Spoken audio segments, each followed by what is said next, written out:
Assalaamu calaykum waraxmatullah. Daawashkana ku gaadhay muuqaalkeena maanta waxaan kusoo qaadanaynaa muuqaalkii ugu horeeyay la soo dhigay YouTube-ka iyo weliba cidii soo dhigtay.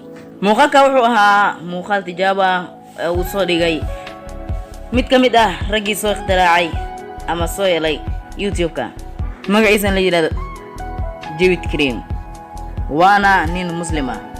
Wuxuu soo upload gareeyay ama soo dhigay YouTube-ka waqtiga laga joogo 15 sano waxay ahayd 2005.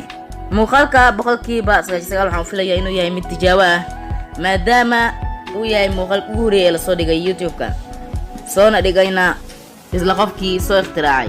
muuqaalkan waxaa ciwaan looga dhigay Me at the Zoo. muuqaalkan waxaa daawatay dad tiraan gaarayo waa ay ka yareen 88,264,825 qofood ayaa daawatay. channelkan wuxuu haystaa 768,000 subscribers. muuqaalkaas kaliya ayaa lagu soo upload gareeyay channelkaas. ragga soo helay YouTube waxay ahaayeen 6 qofood oo la kala yiraahdo mid ku horeey Jawid Karim, mid ka xiga oo ah Steve Chen, iyo qofka saddexaad oo ah Jad Harley.